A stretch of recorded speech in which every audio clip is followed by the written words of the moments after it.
nom du Père et du Fils et du Saint-Esprit. Amen. Viens, esprit de force, fortifie-nous. Viens, esprit de piété, réjouis-nous. Viens, esprit de science, enseigne-nous. Viens, esprit de crainte de Dieu, garde-nous. Viens, esprit de paix, donne-nous la paix. Ô Seigneur, envoie ton esprit et tout sera créé et tu renouvelleras la face de la terre. Nous sommes aujourd'hui 17 décembre et dans ce temps de l'Avent, nous commençons une préparation imminente de la Noël. Ok, nous aurons des textes particuliers, des textes spéciaux et puis des prières spéciales pour ce jour du 17 jusqu'au 24. Alors, l'évangile d'aujourd'hui, c'est Matthieu chapitre 1er, versets 1 à 17. Généalogie de Jésus-Christ, fils de David, fils d'Abraham. Abraham engendra Isaac. Isaac engendra Jacob. Jacob engendra Judas et ses frères. Judas, de son union avec Tamar, engendra Pharès et Zara. Pharès engendra Esron. Esron engendra Aram. Aram engendra Aminadab. Aminadab engendra Naasson. Naasson engendra Salmon. Salmon, de son union avec Rahab, engendra Boz. Boz, de son union avec Ruth, engendra Jobed. Jobed engendra Jessé. Jessé engendra le roi David. David, de son union avec la femme d'Orias, engendra Salomon. Salomon engendra Roboam. Roboam engendra Abia. Abia engendra Asa. Asa engendra Josaphat. Josaphat engendra Joram. Joram engendra Ozias.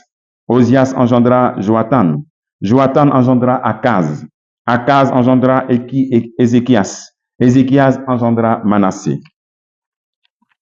Manassé engendra Amon. Amon engendra Josias.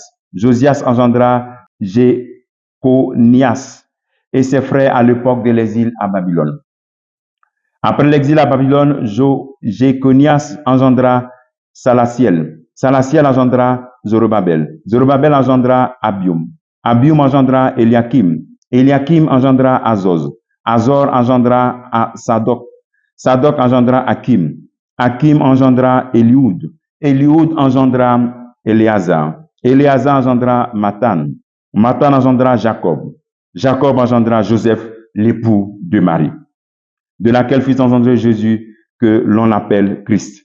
Le nombre total des générations est donc, depuis Abraham jusqu'à David, 14 générations. Depuis David jusqu'à l'exil de Babylone, 14 générations. Depuis l'exil de Babylone jusqu'au Christ, 14 générations. Acclamons la parole de Dieu. Louange à toi, Seigneur Jésus. Alors donc voilà, nous nous préparons à accueillir le Christ. On nous présente dans cette généalogie du Christ que le Christ est vrai homme, vrai Dieu. Voilà. Voici le premier enseignement. Vrai homme, vrai Dieu. Voici sa généalogie. Deuxième chose, c'est d'accepter notre histoire, malgré les zones sombres. Accepter notre histoire, malgré les zones sombres. Ici, dans la généalogie du Christ, il y a prostituées, il y a des adultères. C'est l'histoire, la généalogie du Christ. Mais le Christ a purifié cette généalogie par sa mission et par son sacrifice sur la croix. Donc nous aussi, nous devons accepter les zones sombres, les zones douloureuses, les zones difficiles de notre histoire et faire de tout cela, nous offrons cela au Seigneur, faire de cela une histoire du salut, une histoire d'amour. Comment? En nous réconciliant avec ces zones d'ombre, en nous réconciliant avec les auteurs de ces zones d'ombre, et en nous réconciliant avec nous-mêmes, si c'est nos erreurs qui ont créé vraiment cette situation difficile, cette situation noire de notre histoire. Accepter son histoire, offrir cela au Seigneur comme histoire du salut.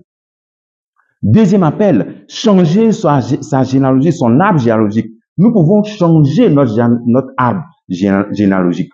Comme le Christ a donné une nouvelle connotation à son arbre généalogique, malgré qu'il y a parmi eux prostituées, qu'il y a adultère. On peut changer notre histoire. Comment? En unissant notre histoire à celle du Christ, au sang précieux du Christ. Depuis notre histoire, aucune personne n'est aimée comme le Christ aime.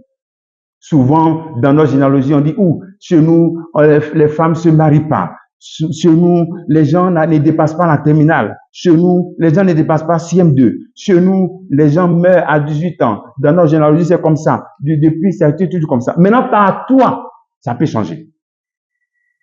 Tu peux changer le cours de ta généalogie pour créer une nouvelle génération. Comment? Si Jésus a changé le cours de sa généalogie, toi aussi, tu peux la changer en baignant ta vie dans le sang de Christ. Je te donne 3 pas que tu peux faire pour changer le cours de ta généalogie. Premier pas, la vérité de ton baptême que tu dois chercher à vivre dans la totalité. Il ne faut pas chercher à vivre à peu près ta vie chrétienne. Aie en toi ce désir de vivre dans la totalité ta vie chrétienne. Il ne faut pas avoir un peu dedans, un peu dehors. Sois chaud pour ne pas être vomi. Vérité de ton baptême. Deuxième, cherche des révélations sur ta vie devant le Seigneur dans le Saint-Sacrement. Dis Seigneur, voici ma généalogie. Quelles sont les zones sombres qui ont encore des effets sur moi? Quelles sont les situations qui ont des effets sur moi? Demande au Seigneur de te révéler ce qui a des effets sur toi. Et le Seigneur peut te révéler cela. Dis-lui qui est présent réellement, en vérité, dans le Saint-Sacrement à chaque Eucharistie. Et 3 pas. Quand tu as identifié, 3e pas, quand tu as identifié ces éléments, tu plonges cela dans le sang du Christ en ayant des temps de prière avec le précieux sang du Christ à chaque Eucharistie. Tu offres ces situations au Seigneur à l'autel du sacrifice et tu verras que tu seras délivré et ta généalogie sera restaurée. Et par toi, une nouvelle génération va commencer.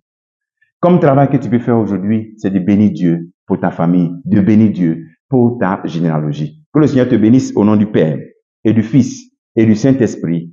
Amen.